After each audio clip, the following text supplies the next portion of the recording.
എൻ്റെ പേര് സിദ്ധാർത്ഥ്. ഞാൻ വരുന്നതെന്ന് വെച്ചാൽ കുന്നിക്കോടാണ് എൻ്റെ വീട്. എൻ്റെ സ്കൂൾ എന്ന് വെച്ചാൽ 10,000 സെൻറ്റ് സ്റ്റീഫൻസ് HS 10,000. ഞാൻ ഈ ഡാൻസ് കളിക്കാൻ വേണ്ടി ഒത്തിരി കഷ്ടപ്പെട്ടിട്ടുണ്ട്. എന്ന് വെച്ചാൽ എനിക്ക് എൻ്റെ സാർ ഇപ്പോൾ ഇവിടെ ഇല്ല, സാർ വെളിനാട്ടിൽ പോയേക്കുവാണ്. കാരണം ഞാൻ ഒറ്റയ്ക്കായിരുന്നെല്ലാം ചെയ്തത്. എന്ന് വെച്ചാൽ എനിക്ക് സപ്പോർട്ട് ചെയ്യാൻ എൻ്റെ സാറുമാർ ഒത്തിരി വരും, ടീച്ചർ. ഇതുപോലെ തന്നെ എൻ്റെ അമ്മ എൻ്റെ കൂടെ ഭയങ്കര സപ്പോർട്ടായിരുന്നു. അവരൊന്നും ഇല്ലെങ്കിൽ എനിക്ക് ഇതൊന്നും ചെയ്യാനേ കഴിയില്ലായിരുന്നു. എനിക്ക് സന്തോഷമുണ്ട് റിസൾട്ട് വരുമ്പോൾ. പ്രതീക്ഷയുണ്ട്. ഞാനിപ്പോൾ പോയേക്കുന്ന നല്ലൊരു സാറിൻ്റെ അടുത്ത് എനിക്കൊരു പ്രതീക്ഷയുണ്ട്. അഞ്ചലാണ് സാറിൻ്റെ ഡാൻസ് സ്കൂൾ, രതീഷ് എന്നാണ് പേര്.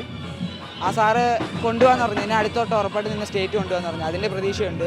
ഈ വട്ടം എനിക്ക് സത്യം പറഞ്ഞാൽ എൻ്റെ നേരത്തെ സാർ എൻ്റെ കൂടെ ഇല്ല. അതുകൊണ്ട് എനിക്കിപ്പോൾ ഭയങ്കര വിഷമമുണ്ട്. എന്ന് വെച്ചാൽ എനിക്ക് നല്ലൊരു പ്രാക്ടീസ് ഒന്നും കിട്ടിയില്ല. അത് കാരണം പിന്നെ രതീഷ് സാറുള്ള കാരണം ഞാൻ എന്നാ സാറ് ഒത്തിരി ക്ലിയർ ഒക്കെ ചെയ്യിപ്പിച്ച ഡാൻസ്. അങ്ങനെ വലിയ സന്തോഷമുണ്ട്. കിട്ടുമെന്നറിയില്ല, ഞാൻ ഒറ്റയ്ക്കാണ് ഇത് ചെയ്തത്. കിട്ടുമെന്നറിയില്ല. അടുത്ത വർഷം ഞാൻ നോക്കും ഒന്നും കൂടെ.